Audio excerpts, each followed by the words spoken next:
Before I begin, a quick note. I will be skipping a reading of the first section of Chapter 2 on liberalism, and will go straight on to realism, which is the following section. Since the chapter on liberalism was done so incredibly well by a YouTuber called Sobieski, the link to his video is in the description. I highly advise you listen to his video first, since that will keep your reading in the proper order, and the ideas throughout this book build on each other. That all being said, I hope you enjoy part 2 of the reading of Nihilism, the Root of the Revolution of the Modern Age by Father Seraphim Rose. Chapter 2, Section 2, Realism. The realism of which we speak, a generic term which we understand as inclusive of the various forms of, quote, naturalism and, quote, positivism, is in its simplest form the doctrine that was popularized precisely under the name of, quote, nihilism by Turgenev in Fathers and Sons. The figure of Bazarov in that novel is the type of the, quote, new man of the C-60s in Russia. Simple-minded materialists and determinists who seriously thought, like D.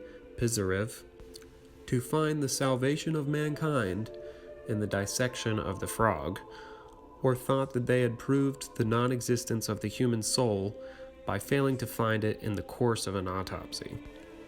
One is reminded of the Soviet nihilists, the, quote, new men of our own 60s, who failed to find God in outer space.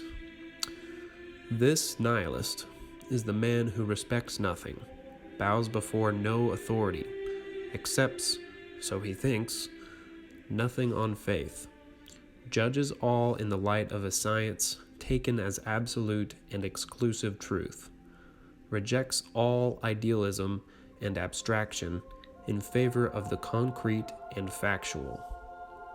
He is the believer, in a word, in the, quote, nothing but, in the reduction of everything men have considered, quote, higher, the things of the mind and spirit, to the lower or, quote, basic, matter, sensation, the physical.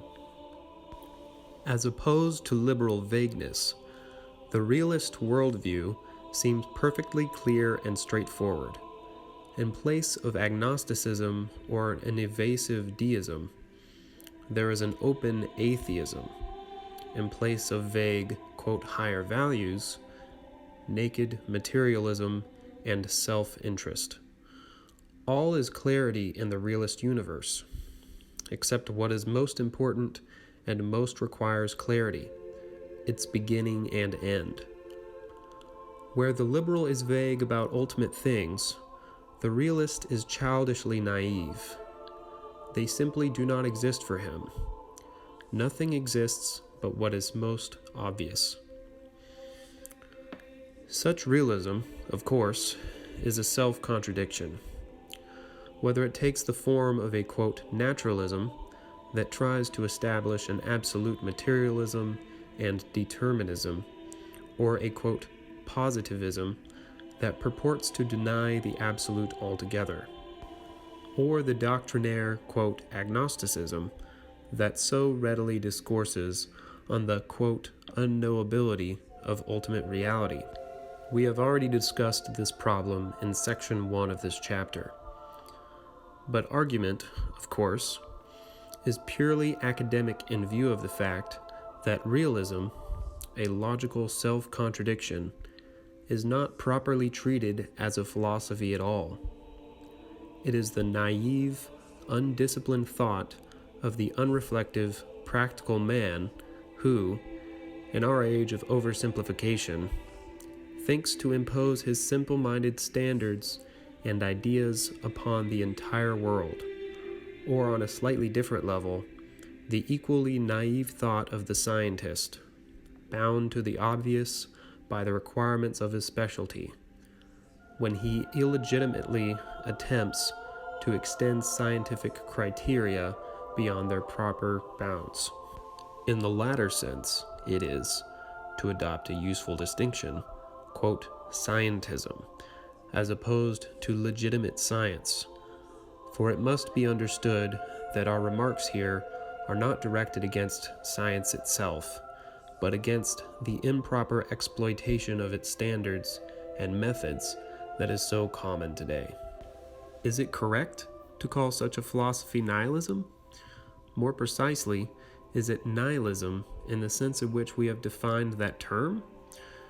If truth is, in the highest sense, knowledge of the beginning and end of things, of the dimension of the absolute, and if nihilism is the doctrine that there is no such truth, then it is clear that those who take scientific knowledge for the only truth and deny what ties above it are nihilists in the exact sense of that term. It is the presumption of the fragment to replace the whole. It is the proud attempt to build a Tower of Babel, a collection of facts, to reach to the heights of truth and wisdom from below. But truth is only attained by bowing down and accepting what is received from above. All the pretended, quote, humility of realist scholars and scientists, these men of little faith, cannot conceal the pride of their own collective usurpation of the throne of God. They, in their smallness, think their painstaking, quote, research of more weight than divine revelation. For such men, too, quote, there is no truth. And of them we may say what Saint Basil the Great said of pagan Greek scientists, quote, their terrible condemnation will be the greater for all this worldly wisdom, since, seeing so clearly into vain sciences, they have willfully shut their eyes to the knowledge of the truth. Up to this point, however, we have failed properly to distinguish the second stage of nihilism from its first. Most liberals, too, accept science as exclusive truth. Wherein does the realist differ from them? The difference is not so much one of doctrine. Realism is in a sense merely disillusioned and systematized liberalism, as one of emphasis and motivation. The liberal is indifferent to absolute truth, an attitude resulting from excessive attachment to this world. With the realist, on the other hand, indifference to truth becomes hostility, and mere attachment to the world becomes fanatical devotion to it. Those extreme consequences must have a more acute cause. The realist himself would say that this cause is the love of truth itself, which forbids belief in a, quote, higher truth that is no more than fantasy. Nietzsche, in fact, while believing this, saw in it a Christian quality that had turned against Christianity. Quote, the sense of truth, highly developed through Christianity, ultimately revolts against the falsehood and fictitiousness of all Christian interpretations of the world and its history. End quote. Understood in proper context, there is an insight, though partial and distorted, in these words. Nietzsche, most immediately, was rebelling against a Christianity that had been considerably diluted by liberal humanism, a Christianity in which uncompromising love of and loyalty to absolute truth were rare if not entirely absent. A Christianity which had become no more than a moral idealism tinged with aesthetic sentiment. The Russian nihilists, similarly, were in revolt against the romantic idealism of, quote, superfluous men, who dwelled in a nebulous realm of fantasy and escape, divorced from any kind of reality, spiritual or worldly. Christian truth is as remote from such pseudo-spirituality as is nihilist realism. Both Christian and realist are possessed of a love of truth, a will not to be deceived, a passion for getting to the root of things and finding their ultimate cause. Both reject as unsatisfying any argument that does not refer to some absolute that itself needs no justification. Both are the passionate enemies of the frivolity of a liberalism that refuses to take ultimate things seriously and will not see human life as the solemn undertaking that it is. It is precisely this love of truth that will frustrate the attempt of liberals to preserve ideas and institutions in which they do not fully believe, and which have no foundation in absolute truth. What is truth? To the person for whom this is a vital, burning question, the compromise of liberalism and humanism becomes impossible. He who once and with his whole being has asked this question can never again be satisfied with what the world is content to take in place of truth. But it is not enough to ask this question. One must find the answer, or the last state of the seeker will be worse than the first. The Christian has found the only answer in God and his Son. The realist, out of contact with Christian life and the truth that animates it, asks the question in a spiritual vacuum, and is content to accept the first answer he finds. Mistaking Christianity for another form of idealism, he rejects it and becomes a fanatical devotee of the only reality that is obvious to the spiritually blind, this world. Now, much as it is possible to admire the earnestness of the devoted materialist and atheist, not even the greatest charity can induce us to recognize in him any longer the love of truth which, perhaps, first inspired him. He is the victim, rather, of a love of truth that has gone astray, become a disease, and ended in its own negation. The motives of the realist are, in fact, not pure. He claims to know what, by his own theory of knowledge, cannot be known. We have seen that the denial of absolute is itself an, quote, absolute. And if he does so, it is because he has an ulterior motive, because he places some other worldly value above truth. The ruthless realist and, quote, truth-seeker, Nietzsche, seduced by a vision of the, quote, Superman, ends in the evocation of the will to untruth and the truth to power. Marxist realism, for the sake of a revolutionary millennium, issues in a reign of lies and deceptions such as the world has never seen. The love of truth, frustrated of its proper object, is prostituted to an irrational, quote, cause, and becomes a principle of subversion and destruction. It becomes the enemy of the truth it has failed to attain, of every kind of order founded wholly or partially upon the truth, and, in the end, of itself. It becomes, in fact, a perfect parody of the Christian love of truth, where the Christian asks the ultimate meaning of everything and is not content until he sees that it is founded on God and his will. The realist likewise questions everything, but only to be able to abolish all suggestion of or aspiration to anything higher, and to reduce and simplify it into the terms of the most obvious and, quote, basic explanation. Where the Christian sees God in everything, the realist sees only, quote, race or, quote, sex, or the, quote, mode of operation.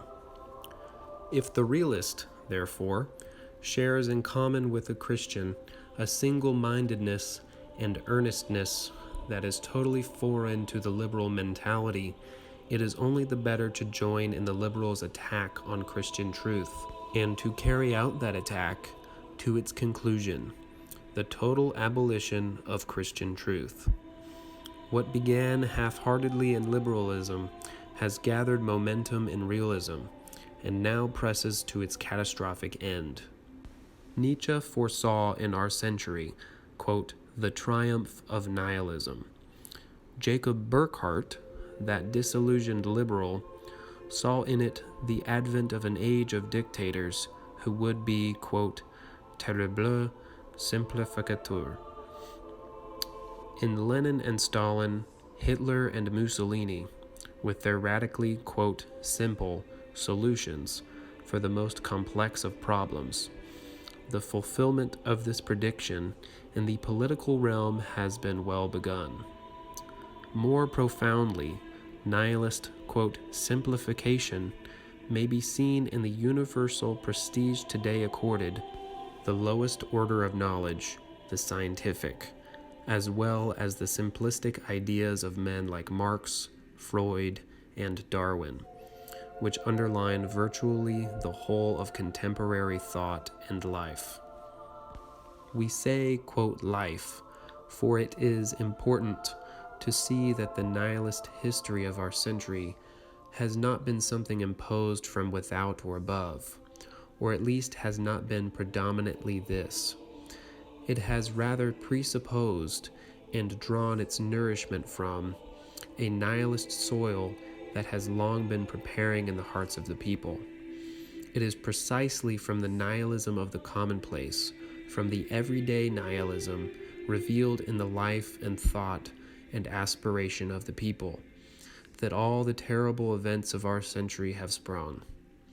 The worldview of Hitler is very instructive in this regard, for in him the most extreme and monstrous nihilism rested upon the foundation of a quite unexceptional and even typical realism.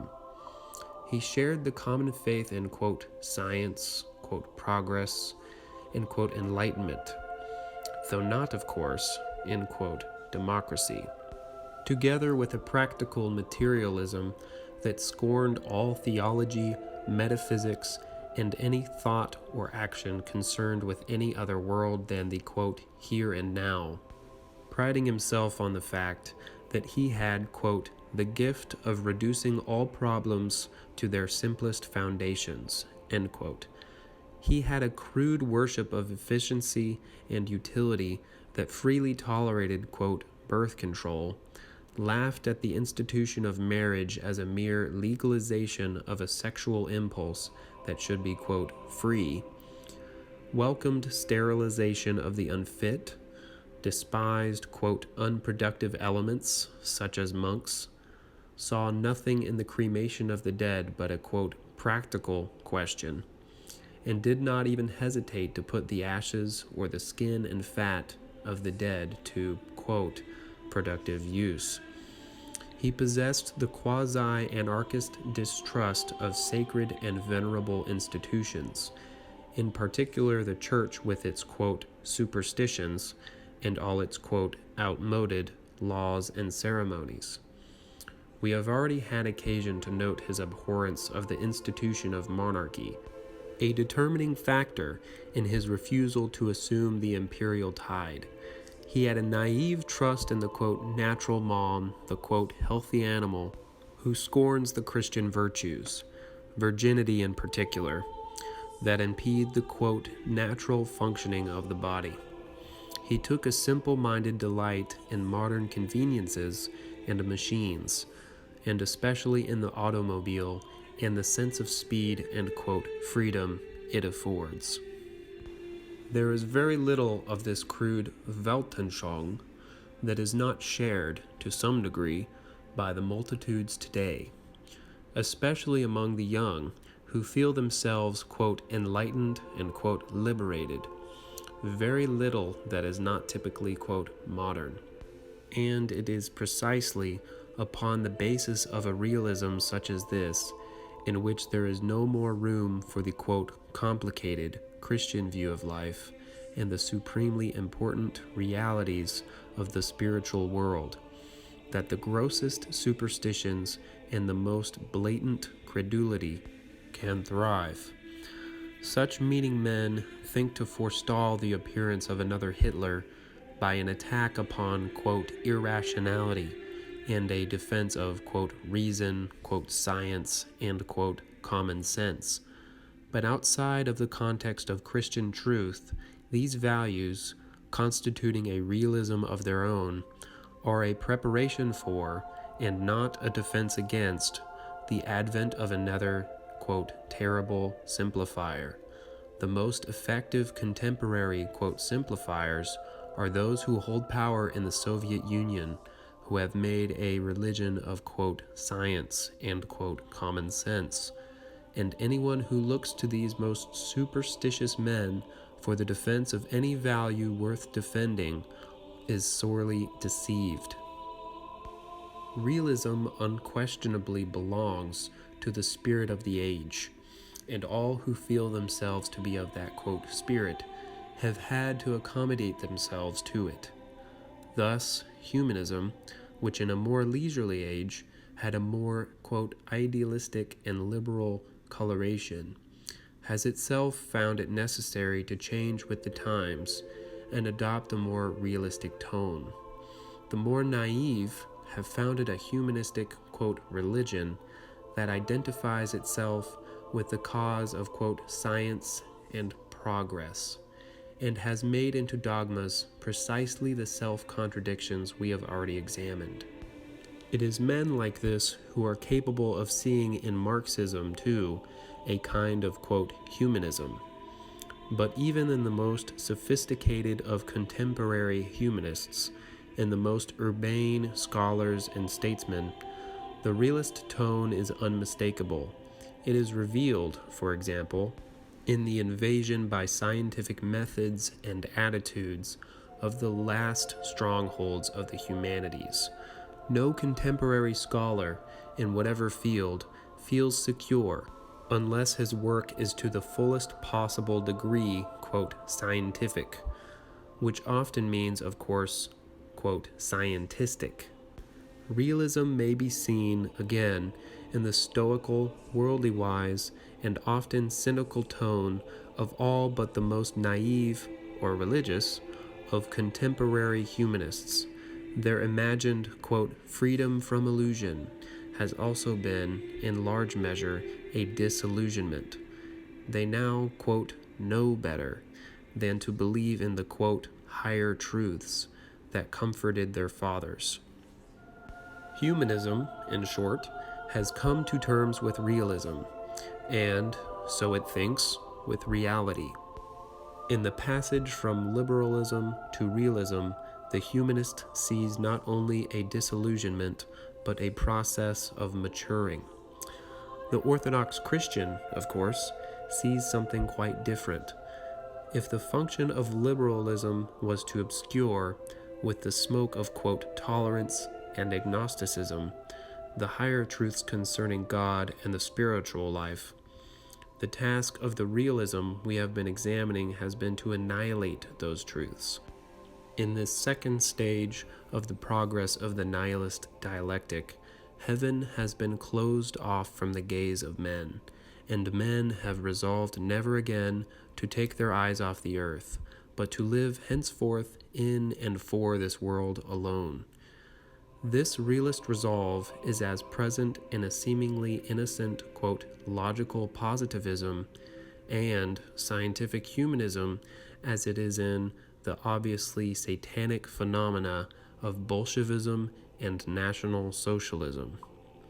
The consequences of this resolve are hidden from those who make it, for they involve the very reality to which realism is blind, the reality both above and below the narrow realist universe. We shall see how the closing off of heaven looses unexpected forces from below that make a nightmare out of the nihilist dream of a, quote, new earth, and how the, quote, new man of realism will resemble less a mythological, quote, fully developed perfect humanity than a veritable, quote, sub-humanity, such as has never before been encountered in human experience. We must now explore the next step in the progress of the nihilism that leads to these ends, vitalism. This concludes the second part of the reading. The next part will be on the section on vitalism. Please like, share, and subscribe. Thank you, and God bless.